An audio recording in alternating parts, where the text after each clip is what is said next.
Mr. Taliaferro TV, I want to make this clear, man. Free agency is going to pick up quickly. It's going to pick up quickly. I'm just be honest with you. Here's some possibilities, and when I tell you this, I know on face value, you see the thumbnail, you see the title, you like, what? Paul George, Carmelo Anthony, and Dwayne Wade on the same team? This is clickbait. It's not clickbait, man. This is a strong possibility that this happens. Let's break down the biggest domino in the room. Let's break it down. Paul George is the guy he would be the toughest, or it looks like his Pacers situation is the toughest to figure out. Indiana Pacers, they have an option to keep Paul George on their team. Paul George has already let them know that this coming off season he has plans to go to the Los Angeles Lakers. He's helping you out. He's telling you where you want to play at, allegedly. He's helping you out. He's trying to help you not leave with anything, like get something out of it. You could trade him to the Boston Celtics if you want to. He's giving Boston no indications that he wants to sign there long term.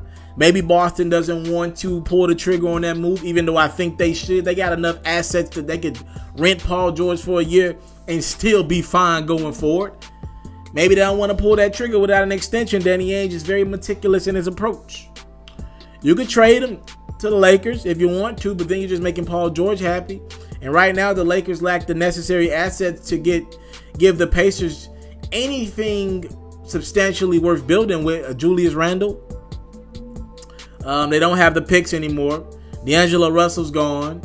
You can get Lou Aldang. You can get a Larry Nance if you want him, or Jordan Clarkson. Y'all can just take and choose 2 or 3 of those guys if you want them. Lakers already made it clear they're not giving up Brandon Ingram and, of course, Lonzo Ball, the number 2 pick in the draft. So if you're the Pacers, where can you get value at? I've been hearing about a Denver trade, possibly with the Cavs. I'll talk about that in another video. I've been hearing about maybe a couple other trades, maybe with Phoenix. It looks like Phoenix is settled in on their number 4 pick, which is now Josh Jackson, and keeping Devin Booker in town. Maybe trading Eric Bledsoe, but if you're the Pacers, getting Eric Bledsoe and maybe a Morris brother for Paul George, does that really help you? Does that really help you? So now you're trying to find out what's the best trade. Well, you can get Kevin Love straight up for Paul George. Cavs will make that trade tomorrow. They'll clear that trade tonight if they need to. Just a better upgrade. Just an upgrade for the Cavs. And then if you're a Pacers fan, you get somebody who's, I mean, look, I don't really love Paul George, but you do get an established star who, before he came to the Cavs, was a guy that could give you 25 and 10 on any given night. So you get a Paul George. I mean, you'll get a Kevin Love. Again, Kevin Love, that body is broken down a little bit, man. When you play with LeBron James, getting to the finals, those are like adding extra seasons to your body. Those tough playoff minutes. Kevin Love came to Cleveland already kind of broken down, injury prone. So, but if you're the Pacers, it's an all-star. It's better than nothing.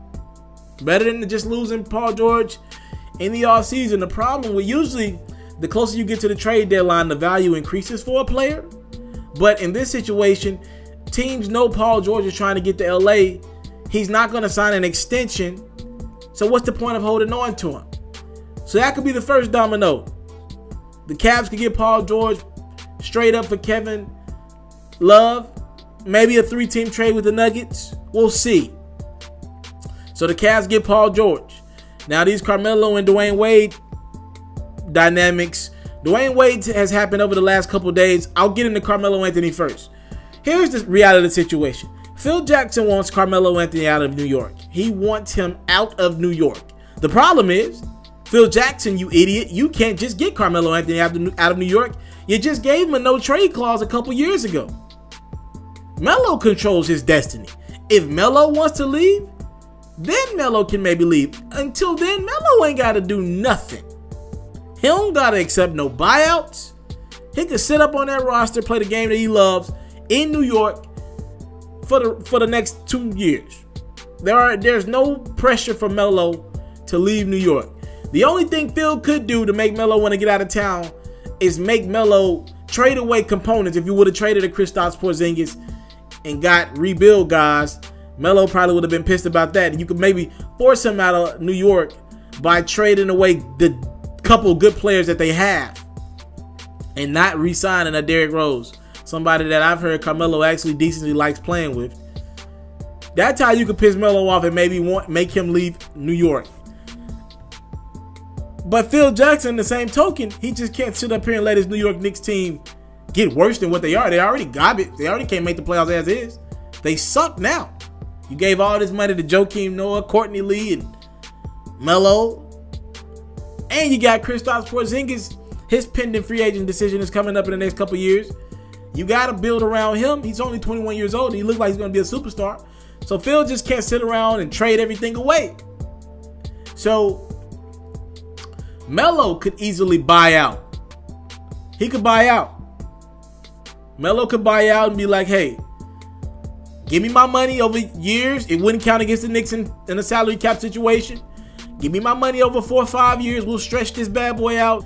And I'll leave New York. I'll be a happy guy. I'll still get my money, and now I can go sign with any team I want to in the NBA for the veterans minimum. Maybe Melo wants to get to Los Angeles. Again, Carmelo to me has never made the best decisions when it involves his career. Let's remember, a long time ago when Melo was in Denver, LeBron was in Cleveland first go around, and Dwayne Wade was in Miami. LeBron called Carmelo Anthony reportedly and told Melo, look, don't sign the extension that the Nuggets are going to offer you. Wait it out. You can be a free agent with me, Wade, Chris Bosh. We're going to try to get together and play. Melo signed the extension with Denver. He became a free agent a couple years later than than Dwayne Wade, Bosh, and LeBron. He didn't have the opportunity. Remember, LeBron wanted to play with Melo in Miami, not Bosh. He settled on Bosh, it worked out. He got 2 championships out of it. But he wanted to play in Miami with Melo and D Wade. That's who he wanted, his close friends. Melo didn't listen. Then Melo got to New York. People were telling, when Melo signed that extension in New York after he was traded, the last extension, what was that, like 2010, 2012? Remember, everybody was like, Melo, go to Chicago. Go compete with Derrick Rose, Jimmy Butler, Joakim Noah. Who knows where that team is at right now? If Derrick Rose can take a seat back and be like the 3rd option on the team from scoring. Maybe he didn't get injured the last time. Who knows? Melo didn't listen. He signed that extension in New York. They ain't even produced a playoff team. Did they produce 1 playoff team since Melo's been there? Maybe 2. They're terrible. So Melo has not shown us a track record of listening and doing the things that make the most sense for his career. I'd love to see Carmelo with Cleveland for Melo. Now, will he do that? I don't know. I don't know will he do that. Dwayne Wade. Here's another guy that his situation has just changed in the last week. Dwayne Wade opted in. He took that $25 million. He wasn't getting that anywhere else on the market. Trust me on that. Chicago Bulls gave him a 2-year deal. He had a player option on the second deal. He opted in on that player option. He now makes $25 million to pretty much be what Dwayne Wade gives you. Every now and then you'll see spurts of flash. But for the most part, 18 points a game, which is still good. But again, you can't really build around him, and it's not going to really help you going forward with Zach LaVine and Chris Dunn. You know Dwayne Wade's leaving Chicago after this season. So why would he even, you can't build around him. So maybe Dwayne Wade and the Chicago Bulls can buy out. You spread that $25 million out of a few years, give him most of it, and send Dwayne Wade on his own and let him go sign with any other team. Not a lot of options for Dwayne Wade with trying to make 10, 15, 20 million a year. But now, because he's already gotten his money with Chicago, now he can go sign that veterans minimum like Carmelo Anthony. Now I believe teams are open up and want to play with, will sign Dwayne Wade to that 2-year veterans minimum. I don't think in my heart of hearts he'll go play with Golden State. I don't think he'll do that. Maybe Dwayne Wade wants to go to Los Angeles with his good friend Chris Paul. Or hell, maybe he wants to get to Cleveland. So the Cavaliers can really benefit from this buyout market if it happens. Again, Carmelo and Dwayne Wade, let me make this clear. They don't have to accept buyouts from anybody. They don't have to do anything. But if they want to compete for championships, they could buy out of their deals, maybe lose a couple mil, buy out of those deals, and shake things up and go to Cleveland and try to compete with the Golden State Warriors. Let me make some sense out of this from a basketball standpoint. Let me say this. You can go get Dwayne Wade, Melo, Paul George. You can bring Michael Jordan out of retirement. You can go get Kobe to get off his couch. You can go get Shaq, Kareem. You can go get Wilt. Hell, you can go get Bill Russell. Hell, you can take Magic from the Lakers front office. You can get Jerry West. You can get whatever you need. I still don't believe in my heart of hearts that'll be enough to beat the Golden State Warriors with the team that they just put on the court. Period. But it'll help you. Maybe you go from winning one game against that team in the finals to maybe getting to game 7. Now you got guys on the court that in their careers they have always sunned other guys. Think about it. Like, yes, Dwayne Wade can't compete with a Steph Curry or Klay Thompson, but Dwayne Wade is somebody that these guys probably looked up to when he was killing stuff in Dallas with the Miami Heat in the finals in 2006. So maybe you can get in the head. These are guys who understand the game. These were superstars, talents. Maybe you can get in a Klay Thompson head, and maybe you bring Wade and Melo off the bench. Maybe in a couple spurts, Wade can go at Klay Thompson, or Melo can go at KD for a couple minutes. Then you got Paul George. From a basketball standpoint, you'll be better off than what you are now. You're not getting it done with the team that the Cleveland Cavaliers currently have. It's not going to work out. She's not beating Golden State. From a basketball standpoint, again, I don't think they're going to beat the Warriors. You got a lot of egos on that team. I've seen LeBron and Wade do it together. But bringing in Melo and Paul George, a lot of egos. And if Paul George doesn't like what he sees, remember, he's not signing a long-term deal if he gets to Cleveland either.